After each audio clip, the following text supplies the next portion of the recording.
Hi, my name is Josh Winrow and I'm a filmmaker. I'm 23 years old and I've been doing filmmaking for roughly 3 to 4 years. And throughout that, I've made a lot of mistakes. Like filmmaking is about learning, and you're always going to be learning. Every time you make a project, every time you're on set, it's all a learning process. So today, I'm going to do my top 5, I guess, more or less, filmmaking mistakes that every beginner does. I'm not an expert at all. I don't have a degree in filmmaking. I'm not some film prodigy or anything, but I thought it might be fun to share some of my experiences and mistakes and share some knowledge.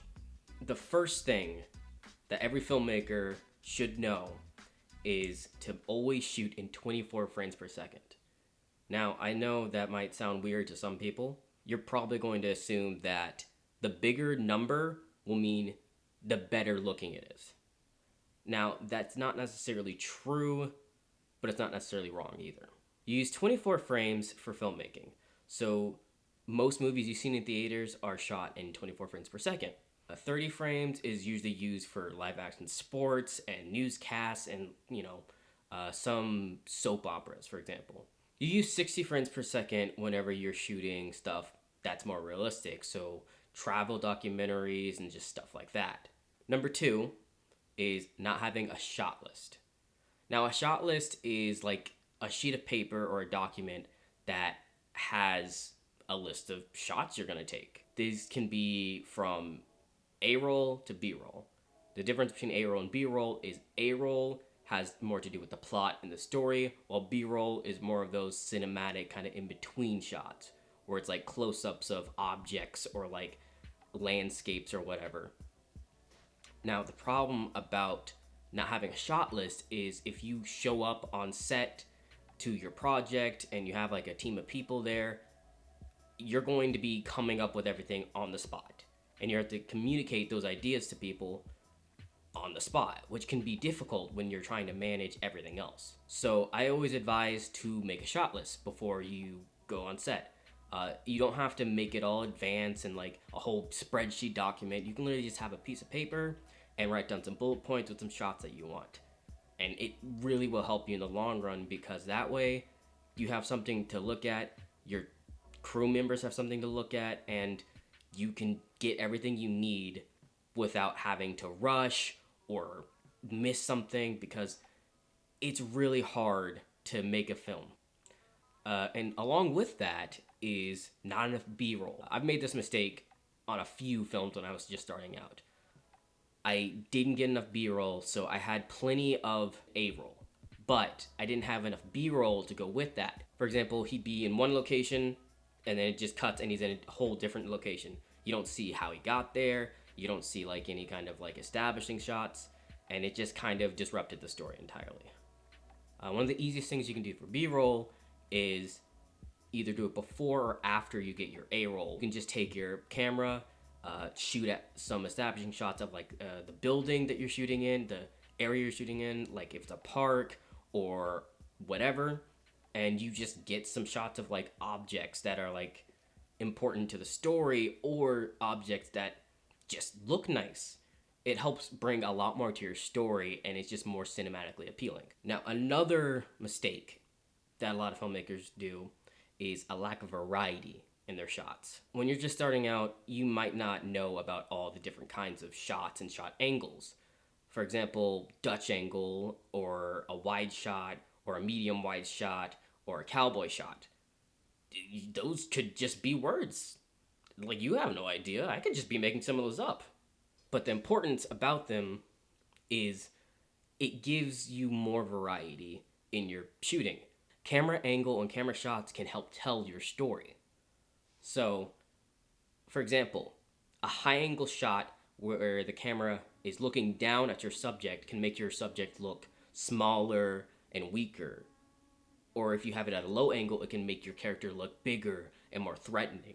Now, it's really important to use a more variety of shots, or else you're mostly just going to be doing static shots where there's like no movement, where it's just a camera sat there looking at something. It's kind of boring, where it's just happening, blah, blah, blah, your entire film. Now, I'm not saying you can't do that at all, It's good to have static shots, but it's good to have variety or else you're going to lose your audience. Now, on the opposite end of too many static shots is too many handheld shots. And handheld shots are where your camera, you are physically holding it and you're shooting. Now, it's good to do that whenever you want to show some movement. The natural camera shake that happens when you're holding a camera can be interesting to show intensity or the stress during a scene. But sometimes it looks really bad whenever you're just doing an establishing shot, for example. If you're just trying to show something and your camera shaking, it might look kind of ugh. There are ways to fix that in post, but if you don't know what you're doing right, it can make it look weird. So I always suggest to always bring a tripod and have different kinds of gimbals and just little ways to hold the camera. Lighting and audio are just as important as video for filmmaking. You can have a very, very cheap camera and have decent lighting, and your film can look incredible. Now, you can also have a very, very expensive camera and no lighting and not good audio, and your film be absolutely trash, just garbage. So you can make whatever film you want, but as long as you have good audio and good lighting, it makes all the difference. Lighting and audio have just as much to do with storytelling as the camera and your script does. Audio is a bit tricky to work with when you're starting out because you think that you might just need to point a mic or use the in-camera microphone. For the most part, in-camera microphones are not very good. They're not directional. They don't do very well in crowded places or outside. So you're gonna need a boom microphone or a lavalier depending on what you're shooting. And the general rule for audio is to try to shoot your audio between 20 and negative 12 decibels. That way it's not peaking, but you can hear it pretty well. You can always fix your audio in post, but do not shoot too high. If your audio is already peaking, bringing it down, it's still gonna sound bad. It's better, if at all, if like you mess up, if your audio is too quiet, because you can bump that up and that'll be okay. And the last mistake a lot of filmmakers do when they're just starting out is trying to copy blockbusters. Everyone has their favorite movies. The Avengers, Harry Potter, Eternal Sunshine of the Spotless Mind, which is mine, The Breakfast Club, Back to the Future, whatever. Everyone has a favorite movie that inspired them to become a filmmaker. However, the problem about that is expecting for your film that you're making to be a big blockbuster movie. And for the most part, you're not going to be making a blockbuster. You're not going to be making a huge movie that's going to have huge stars, that's going to be awe-inspiring. So what you should do is work with what you have to make you the best you can. So if you are really good at editing and making special effects, then do that, but don't overdo that. If you want to make a horror film or something, don't go for a feature length. Go for something short. You know, maybe 10 minutes tops. Make it really, really good, and then keep going from there. A lot of filmmakers dream of making blockbuster movies, but you're not going to start out making blockbuster. Now, you might be the lucky one. You might literally just write a script and go directly to Hollywood and they're producing your film. I don't know. You're going to need to build up to that.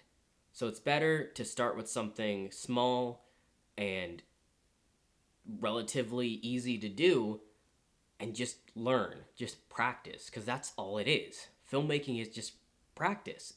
It's learning and developing and growing in your practice. And it's going to be tough, believe me. I've made so many bad projects and bad films, and I'm still learning to this day.